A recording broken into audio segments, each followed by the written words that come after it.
Well, I mean, it depends on what you mean by wear marks. A lot of the wear marks that people see on their gun when using a Kydex holster is actually the Kydex coming off onto the gun, not wearing through rather than the finish of their gun wearing off. Kydex doesn't really wear the finish of your gun. You can scratch Kydex with your fingernail.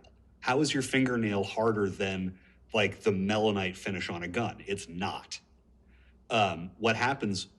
What most people see as wearing the finish is a lighter color Kydex or like, black Kydex even looking gray on their slide. And most of the time when you see like, oh no, it's wearing the finish off, you can lick your finger and rub it down the slide and all the Kydex comes off. You can like clean it off with like Hoppies or something, and it's not actually the finish. So the wear marks that most people see on their gun when using a properly constructed holster is actually the holster itself wearing off onto the gun rather than wearing through the finish of the gun.